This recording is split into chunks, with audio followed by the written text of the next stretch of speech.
Assalamualaikum warahmatullahi wabarakatuh.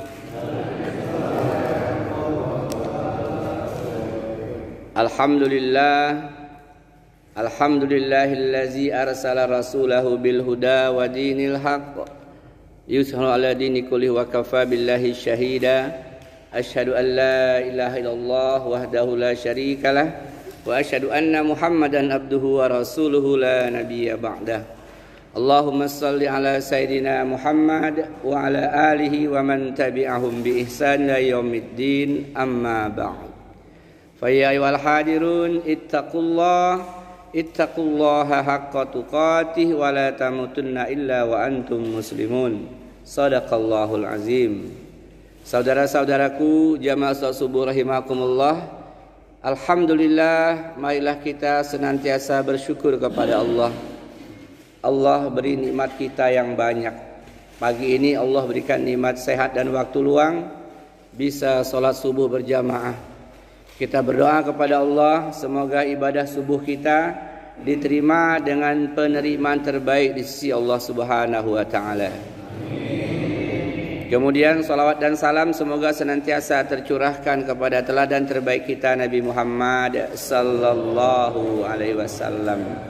Kita sangat berharap untuk mendapatkan syafaatnya di yaumil mahsyar, pengakuannya bahwa kita adalah umatnya, pembelaannya, pertolongannya, bantuan kepada kita. Jamaah rahimakumullah, kali ini kita akan mengkaji tentang penyakit hati. Kalau dalam pertemuan yang lalu kita lihat amalan hati, kita diingatkan kembali bahwa ada sesuatu dalam tubuh kita yang sangat menentukan keselamatan di akhirat kita. Kemudian hari ini yang ada satu dalam tubuh kita itu kita kaji ada penyakit-penyakitnya. Kalau kita lupa dengan penyakit-penyakit yang muncul dalam hati kita itu, maka boleh jadi kita akan sulit untuk bahagia di dunia, apalagi di akhirat. Saudara-saudaraku rahimakumullah, kita paham kata Nabi, wala inna fil jasadi mudghah iza salahat salahal jasadu kulluh wa iza fasadat fasal jasadu kulluh ala wahyal qalb. Ketahuilah bahwa sesungguhnya di dalam setiap insan, setiap jasad, setiap manusia ada segumpal daging. Ada yang menerjemahkan segumpal darah. Apabila segumpal daging itu baik, maka baik pula jasadnya, baik pula amalnya. Jadi kalau orang hatinya bersih, maka wajahnya itu tercermin dari hatinya. Selalu kelihatan ceria, gembira, nggak ada kerut-kerut yang berlebihan, nggak ada kusut yang berlebihan. Kata Nabi seperti itu jelas. Wa iza fasadat fasal jasadu kulluh ala wahyal qalb. Kalau hatinya buruk, maka dia berimbas kepada jasadnya dan juga berimbas kepada amalannya. Ala wahyal qalb, ketahuilah kata Nabi itu adalah hati. Saudara-saudaraku rahimakumullah, penyakit hati yang paling puncak kata para ulama dalam kitab Tazkiyatun Nafs, Imam Ibnu Rajab Al-Hambali dan yang lainnya menyatakan itu adalah dengki. Jadi penyakit hati yang tertinggi itu, Pak Ketua, kata para ulama itu dengki, level tertinggi. Atau hasad, atau iri hati bahasa kitanya. Nah, jamaah rahimakumullah, ini penyakit menderita siapapun kecuali orang-orang yang betul-betul mendapat perlindungan dari Allah. Dan itu tentu para nabi. Kalau selevel manusia biasa kayak saya dan kita semua ini, pasti kita akan dihinggapi kena penyakit dengki, hasad, iri hati. Kata para ulama, hanya levelnya aja yang berbeda. Ada yang biasa, rendah, ada yang sedang, ada yang tinggi, ada yang parah. Parah, dia kalau melihat orang itu langsung muncul dengki itu.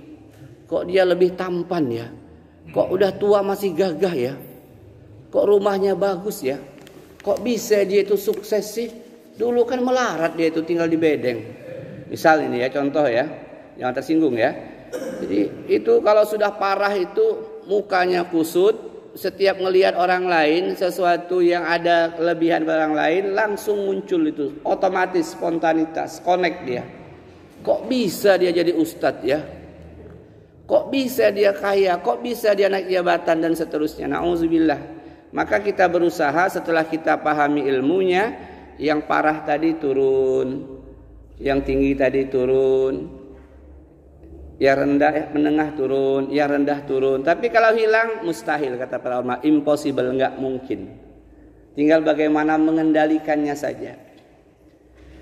Jamaah rahimakumullah, begitu pentingnya kita mengetahui tentang penyakit hati pada yang nomor satu, yang paling puncak, dengki atau hasad ini, sehingga kita batasi penjelasannya pada definisi terlebih dahulu. Kata para ulama, al-hasadu huwal bughdu wal karahatu lima yarahu min husni halil mashud. Jadi sampai Imam Ibnu Taimiyah itu memberikan definisi, what's the meaning of the hasad? Apa sih itu dengki? Karena akhir zaman ini banyak kita yang sudah tercemar dengan makna dengki, dengan makna sirik. Betul ya? Komen di Facebook, sirik tanda tak mampu. Nah, apa hubungannya sirik tanda tak mampu? Sirik itu antaj Allahu anda wa khalqika. Kalau sirik itu engkau menjadikan sekutu bagi Allah, padahal Allah yang menciptakanmu. Sementara dengki itu, kata para ulama, al-hasadu huwal bughdu wal karahatu lima yarahu min husni khalil mashud. Benci dan tidak suka kepada kelebihan, kepada kebaikan yang dimiliki oleh orang yang dihasadinya. Jadi benci, enggak suka, jengkel kepada orang yang punya kelebihan, apapun bentuknya.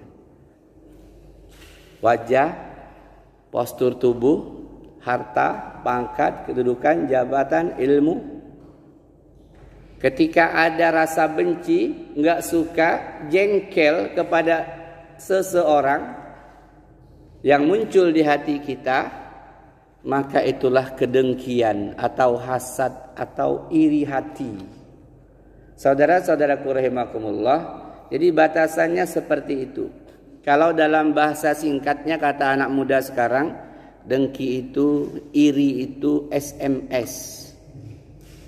Paham ya? Susah melihat orang senang. Lihat tetangga beli mobil baru dia meriang. Ya. Lihat kawan jadi kepala dinas dia demam. Lihat kawan beli kereta dia mati. Nah, siapa yang beli kereta itu? Langsung ngedebuk dia.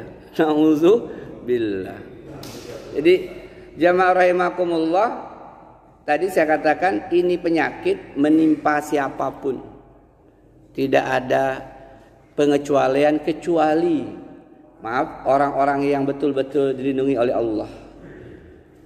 Nah, saudara-saudaraku rahimakumullah, hasad, iri hati, dengki ini secara umum dia akan mengenai orang-orang yang seprofesi, yang selevel, yang setingkat. Pedagang, irinya dengan pedagang.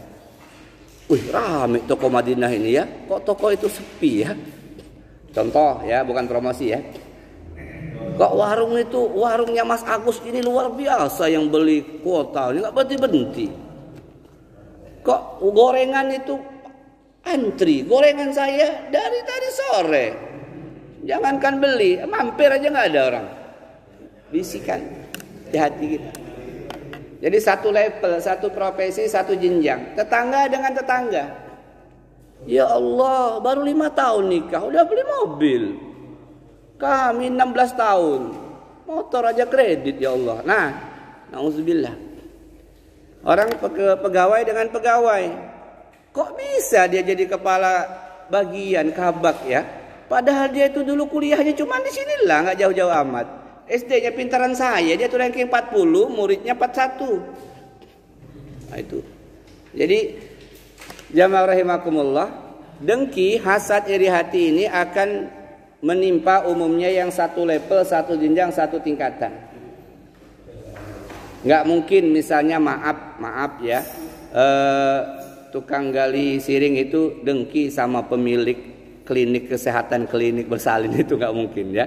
Guru misalnya kayak saya nggak mungkin punya perasaan iri sama dokter. Wih, dokter ini anak betul, sekali suntik 200, honor 20.000 per jam. Nah, enggak, itu enggak, jauh dari itu ya, jamaah rahimakumullah. Nah, kemudian setelah kita paham terjadinya antar orang-orang yang satu profesi, satu level, satu jenjang, satu tingkatan. Kemudian saudara-saudara rahimakumullah, kita harus tahu tentang keburukan penyakit dengki untuk kita hindari, untuk kita bebaskan dari hati kita. Karena dengki ini awalnya penyakit hati dia, bukan penyakit jasad. Dia penyakit hati. Tapi kalau dibiarkan nanti dia akan muncul dalam sikap, dalam ucapan, dalam tindakan. Nah, saudara-saudaraku, kita pahami tentang keburukan penyakit hati yang namanya dengki atau iri hati atau hasad. Yang pertama, bahwa dengki ini adalah dosa pertama yang terjadi di langit di sisi Allah Subhanahu wa taala, dan dosa pertama yang terjadi di bumi. Jadi dia ini selalu the first, perdana. Di langit dosa pertama adalah kedengkian iblis kepada Adam alaihissalam. Jadi Adam itu sombong diawali dengan kedengkian. Nah, biasanya maaf, orang sombong, orang yang dengki itu juga akan berakhir dengan kesombongan. Allah, gitu aja dikatakan hebat. Saya ini loh. Tadi karena dia dengki awalnya, gak senang, iri kepada sukses seseorang, lalu ketika dia dengar, dia mulai sombongnya naik. Segitu aja kok dibanggain. Saya ini loh penguasa tunggal sini. Nauzubillah. Nah, jamaah rahimakumullah, jadi dosa pertama yang terjadi di langit, dengkinya iblis kepada Adam alaihissalam. Dia iri, dia jengkel, dia benci, dia kecewa kepada Adam alaihissalam karena Adam diberikan pengetahuan oleh Allah. Jadi ketika dikumpulkan para malaikat dan iblis bagian dari golongan jin, ditanya oleh Allah, kamu tahu nggak nama ini? Malaikat, enggak. Kamu tahu nggak iblis? Enggak. Adam, kamu tahu nggak namanya? Tahu ya Allah. Allah beri pengetahuan kepada Adam tentang tumbuh-tumbuhan, tentang hewan, tentang keadaan dunia. Sementara malaikat dan iblis nggak bisa jawab. Iblis mulai jengkel, sakit hati, dia dengki, dia hasad kepada Adam alaihissalam. Maka ketika pada fase berikutnya Allah memerintahkan untuk sujud dalam tanda petik menghormati Adam, iblis muncul sombongnya. Ana khairu minhu, aku lebih baik dibanding kamu. Aku kan tercipta dari api, Adam dari tanah. Jadi sombong itu yang kedua, para ulama menempatkan penyakit hati. Sombong itu yang nomor 2. Yang pertama adalah kedengkian. Jadi jemaah rahimakumullah, keburukan penyakit hasad atau dengki iri hati, dia merupakan dosa pertama yang terjadi di langit dan dosa pertama yang terjadi di bumi. Ketika Adam alaihissalam melahirkan anak keturunannya, maka dosa pertama terjadi adalah dosa dengki irinya Qabil terhadap Habil. Qabil iri kepada Habil karena Habil adiknya ini mendapatkan pasangan hidup yang lebih cantik. Nah, kita juga hati-hati ya kalau ngeliat bini tetangga lebih cantik ya. Bisa iri juga ya. Nauzubillah. Jadi dengkinya Qabil kepada Habil. Dia iri, dia hasad, kok Habil menikah dengan wanita yang aku inginkan karena lebih cantik. Dulu nikahnya silang aja, belum ada manusia lainnya. Maka kedengkian itu akhirnya berujung pada pembunuhan. Nanti kita lihat ternyata penyakit hasad ini yang awalnya penyakit hati, dia kalau dibiarkan terus-menerus akan bergeser, berpindah, menyebabkan berbagai macam hal. Puncaknya adalah pembunuhan, seperti Qabil terhadap Habil. Kemudian saudara-saudara rahimakumullah, apa berikutnya keburukan dari penyakit dengki? Yang kedua harus kita pahami supaya untuk kita hindari hati kita dari kedengkian. Yang kedua adalah bahwa dengki itu penyakit dari orang-orang yang membenci Allah dan Rasulnya. Penyakit orang-orang kafir, orang-orang munafik. Iblis dengkotnya. Lalu kemudian turun yang kedua kepada kaum Yahudi. Kaum Yahudi mereka sudah lama, ribuan tahun tinggal di kota Mekah, di Madinah. Mereka berharap Nabi akhir zaman yang tertulis dalam kitab Talmud, kitab suci mereka, berharap adalah dari golongan mereka, dari Bani Yahudi. Ternyata yang lahir Nabi akhir zaman adalah dari Bani Quraisy, orang Arab, bukan bangsa Yahudi. Dengki dia, cemburu, sakit hati. Itulah orang-orang Yahudi, kebencian kepada Rasulullah karena dengki, nggak terima dengan kenyataan bahwa Nabi akhir zaman ternyata bukan dari kelompok mereka. Kemudian penyakit dengki itu penyakit yang menghigapi orang-orang munafik. Jadi iblis Yahudi munafik. Gembongnya kalau zaman dulu Abdullah bin Ubay bin Sahlul. Dia dengki kepada Muhammad SAW karena dia menyangka dialah yang akan menjadi pemimpin kota Madinah. Dialah yang paling ditokohkan di Madinah saat itu sebelum Nabi hijrah dari Mekah ke Madinah. Ketika ternyata warga kota Madinah dengan berbagai macam sukunya, dengan kedatangan Rasulullah, mereka tahu begitu mulia akhlak Rasulullah sehingga mereka mengangkat Nabi menjadi pemimpin kota Madinah. Abdullah bin Ubay bin Salul dengki. Padahal Abdullah bin Ubay bin Salul sholat di belakang Nabi, jadi makmum Nabi, ikut kajian Nabi, ikut perang sama Nabi. Tapi dengki yang sudah menghitam di hatinya itu tidak bisa sembuh, nggak bisa bersih. Kalau di hadapan Nabi dan sahabat dia katakan, ya Muhammad, engkau Nabi dan Rasulku. Tapi di belakang Nabi dia selalu mencela Nabi. Dan Nabi tahu, Allah memberitahukan bahwa Abdullah bin Ubay bin Salul itu munafik sejati. Jadi kalau bicara orang munafik bukan hanya zaman sekarang, dari zaman Hong dulu memang sudah banyak. Dan bukan orang jauh, dia berada di sekitar kita. Di sekitar kita. Jamaah rahimakumullah. Jadi yang kedua, keburukan dari penyakit dengki, dia adalah penyakit yang dimiliki oleh musuh-musuh Allah, mulai dari iblis, kaum Yahudi dan orang-orang munafik. Yang ketiga, jamaah rahimakumullah, kedengkian akan mengantarkan kepada dosa yang lain. Nah ini tadi awalnya penyakit hati. Enggak senang, jengkel, benci, enggak suka kalau orang mendapatkan kebaikan. Awalnya di hati. Ketika dia tidak mampu mengendalikannya, enggak paham ilmunya, tidak punya iman yang kokoh, mengikuti penyakit dengki yang di hati tadi, maka nanti akan muncul ghibah. Akan muncul ghibah, menceritakan, mencari aib keburukan orang yang didengkinya. Dan setiap manusia kita sudah paham semua, nggak ada yang suci, nggak ada yang bersih dari dosa. Siapapun dia, kita bukan nabi, kita nggak maksum, nggak terbebas dari dosa. Pasti ada kelemahan kekurangan kita. Mati-matian dia ketika benci, ya ketika dia hasad tadi dipertahankan, diikuti, maka dia akan ghibah.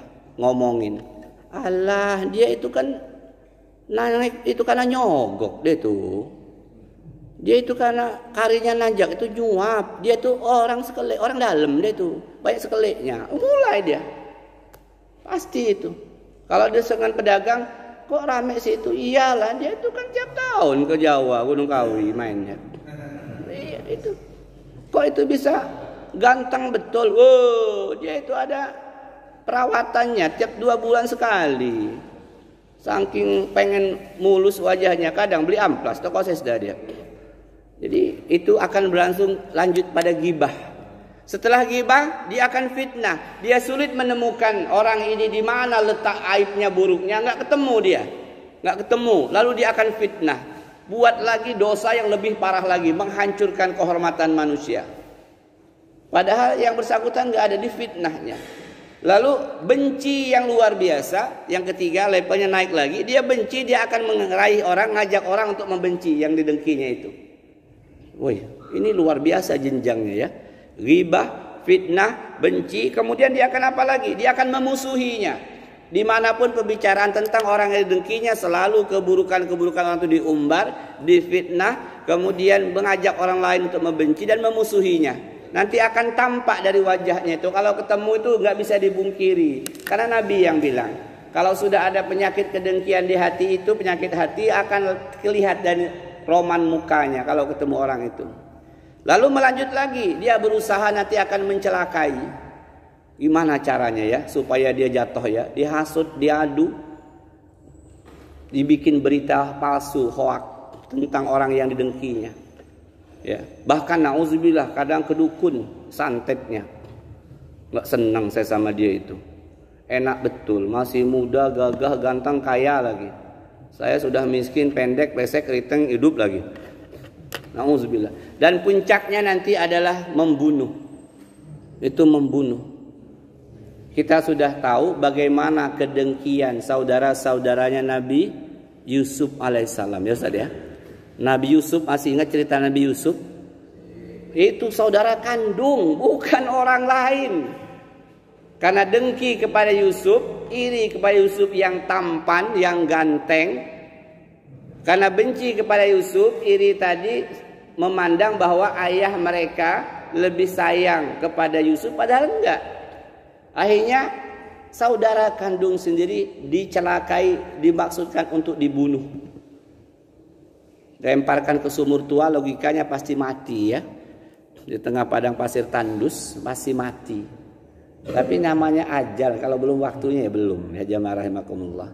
Nah ini yang ketiga, bahwa penyakit dengki, hasad, iri hati itu akan mengantarkan kepada dosa ghibah, fitnah, kemudian benci, memusuhi, mencelakai, bahkan membunuh. Nauzubillah summa nauzubillah.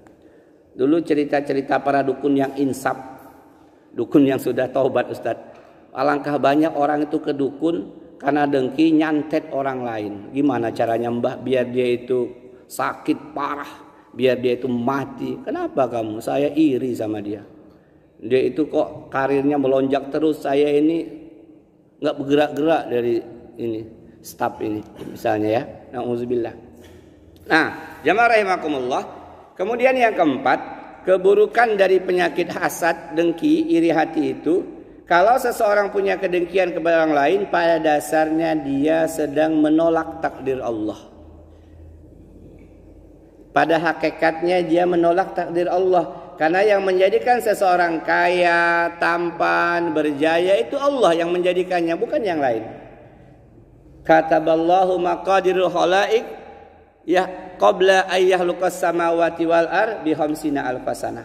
Seseorang sukses, kaya, karirnya maju, itu takdir Allah, ketetapan Allah yang telah Allah tuliskan dalam kitabullah di Lauhil Mahfuz bi khamsina alfasana, 50.000 tahun sebelum penciptaan langit dan bumi. Rizkiha, ajaliha, amaliha, khairiha, wasyarriha. 4 hal yang sudah Allah tetapkan di Lauhil Mahfuz yang akan sampai kepada kita. Rezeki kita berapa, karir kita sampai mana, di situ termasuk karir. Ada yang mengatakan jodoh juga, definisi dari rezeki itu. Lalu ajal kita, sampai berapa umur kita, kapan kita mati, disebabkan apa kita mati. Yang ketiga, amal-amal kita, berapa banyak sholat kita, berapa banyak puasa kita, Allah telah tetapkan di Lauhil Mahfuz, rahasia Allah. Yang keempat, celaka atau bahagianya kita, itu sudah Allah tuliskan di Lauhil Mahfuz oleh makhluk Allah yang namanya qalam, pena, bihomsina alfasanah, 50.000 tahun sebelum Allah menciptakan langit bumi. Si fulan itu karirnya mentok sampai kadis, si fulan itu jadi bupati, si fulan itu jadi menteri, si fulan jadi presiden. Si fulan ini ya paling mentoknya kepala sekolah dia, di situ berhenti dia, pensiun. Si fulan ini sampai meninggal staf kroco mumet. Nah, itu kehendak Allah. Kok yang ditinggikan kenapa? Ujian, bersyukur nggak dia dengan harta, pangkat, dan jabatan? Yang tadi pas-pasan doang hanya staf, bersabar nggak dia dengan jabatan itu? Kalau dia nggak sabar, dia akan cari cara untuk naik dengan cara yang haram, na'udzubillah. Karena hidup ini ujian, sampai pada hari kematian kita sukses atau tidak ditentukan bagaimana sikap kita, bagaimana menyikapi sesuatu yang datang pada kita. Jamaah rahimakumullah, yang berikutnya. Kelima, bahwa pelaku kedengkian, pelaku iri hati, hasad itu tidak akan pernah bahagia selama hidupnya. Galau, resah, nelongso, sengsara, merana. Merana, aku merana. Lihat kawan sudah beli motor CBR baru, dia mulai demam. Kawan gak berapa lama ganti mobil roda 4, meriang. Kawan ganti mobil lebih mahal lagi, dia masuk rumah sakit. Kawan naik pangkat, dia naik darah. Ya, na'udzubillah. Jadi orang yang punya kedengkian itu gak akan pernah bahagia. Selalu nelongso, merana, sedih, berkepanjangan, tanpa batas. Tapi kalau dia sudah tahu ilmunya, ya Allah, ini kan takdirmu. Si fulan hebat, kaya, itu ketetapanmu. Aku biasa-biasa ketetapanmu, dan semuanya ujian. Semuanya ujian. Nanti yang pertama kalau dia berpangkat, berkedudukan, kaya, dia bersyukur nggak dengan ujian itu? Kalau nggak, dia gagal. Dia akan jadi manusia yang sombong. Dia nggak akan mau bergaul dengan orang biasa. Dia akan sulit untuk taat kepada Allah. Mana si fulan biasanya aktif berjamaah? Dia sibuk bisnisnya sekarang. Oh, mirip Sa'labah Ustaz ya. Ketika miskin kain sarungnya satu, nggak pernah telat 5 waktu bersama Rasulullah di Masjid Nabawi. Habis sholat langsung kabur pulang. Kata Nabi, kok buru-buru Sa'labah? Ya Rasulullah, aku ini orang miskin. Sarung cuma sikok inilah. Biniku nak sholat, gantian. Tolonglah minta kepada Allah biar aku jadi orang kaya bisa beli sarung. Kata Rasul, jangan Sa'labah. Enggak Rasulullah, tiap ketemu Rasulullah minta terus. Akhirnya Rasulullah kasih kambing. Nih Sa'labah, urus ya kambing ini. Diurus. Akhirnya kambingnya banyak, beranak pinak ribuan. Akhirnya kemana Sa'labah? Enggak sembahyang lagi dia, enggak berjamaah lagi. Kata Rasulullah, mana Sa'labah? Ya Rasulullah, Sa'labah sudah sibuk ngurus kambingnya. Dia gagal. Dia gagal dalam ujian berupa harta yang banyak. Kata Rasulullah, ya Allah, alangkah malangnya nasib Sa'labah. Dulu masih miskin, dia aktif berjamaah. Ketika sudah kaya, dia jauh dari jamaah. Ini pelajaran buat kita. Jamaah rahimakumullah. Jadi yang kelima tadi, bahwa kalau kaya, kalau orang punya kedengkian, orang itu tidak akan pernah bahagia, nelongso, merana, kasihan ngelihatnya. Yang berikutnya, bahwa orang yang hasad kepada orang lain tidak akan pernah merubah keadaan orang yang didengkinya. Kita dengki kepada seseorang, apakah dia bakal jatuh? Enggak. Kita dengki pada orang kaya, dia bakal miskin? Enggak, dia tetap dengan kekayaannya. Iri dengan orang tampan enggak berubah, setengah mati kita irinya. Supaya mukanya itu banyak jerawat batunya, enggak berubah ternyata. Sedih banget, berharap orang itu jatuh dari keadaannya. Berharap tokonya sepi, ya enggak, rame aja, makin sakit hati. Ya ujung-ujungnya tadi, ya bunuh diri dia. Ya Allah, melongso hidupnya, na'udzubillah. Dan yang sering kita dengar, dengki itu memakan amal-amal solih kita. Ini yang paling mengerikan ya. Kedengkian di hati kita yang kita pelihara terus nih, kedengkian itu memakan ibadah sholat kita, memakan pahala puasa kita, memakan pahala sedekah kita, memakan pahala haji dan umrah kita. Habis. Kata Nabi, iyyakum wal hasada fa innal hasada ya'kulul hasanat kama ta'kulun nar al khataba au qala usbu.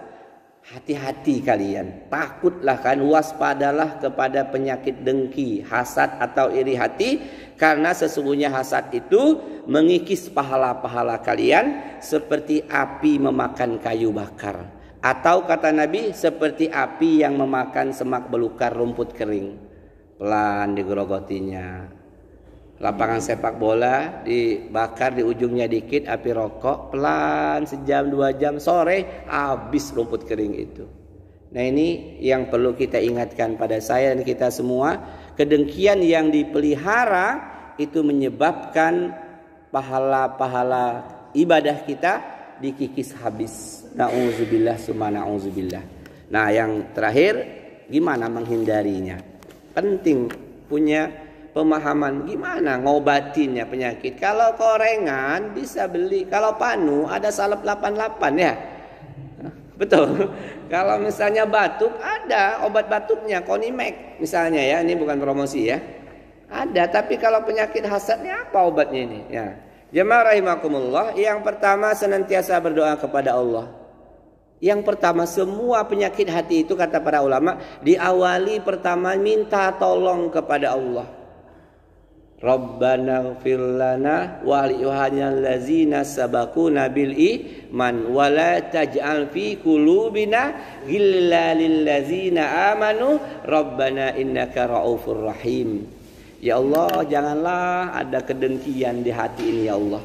Itu Al-Hasyr ayat 10. Nanti di rumah bisa dibuka dan saya yakin kawan-kawan sudah hafal semua ya. Rabbana ighfir lana wa li allazina sabaquna bil iman wa la taj'al fi qulubina ghillan lil ghil itu kedengkian, penyakit hati. Ya Allah, jangan sampai aku punya kedengkian kepada orang yang Kau berikan nikmat lebih banyak ya Allah. Nah, itu yang pertama berdoa. Yang kedua, jemaah rahimakumullah, ketika dengki itu muncul, hasad itu muncul, langsung ingat ini penyakit yang dengan berbagai macam keburukannya. Mesti dilawan. Ketika ngelihat kawan naik pangkat, kita dengki, lawan. Ini penyakit hati yang parah, penyakit iblis, kaum Yahudi, orang-orang munafik. Dosa pertama di langit, dosa pertama di bumi karena penyakit ini. Lawan. Jangan didiamkan, jangan dipelihara, lawan. Ini penyakit yang luar biasa. Ya Allah, datang dalam hatiku rasa hasad kepada temanku, rasa hasad kepada saudaraku. Nauzubillah. Jadi ketika muncul, lawan. Ingat keburukan-keburukan penyakit hasad. Yang ketiga, jangan fokus melihat apa yang Allah karuniakan kepada orang lain, karena kita tidak tahu apa yang telah diambil Allah dari orang itu.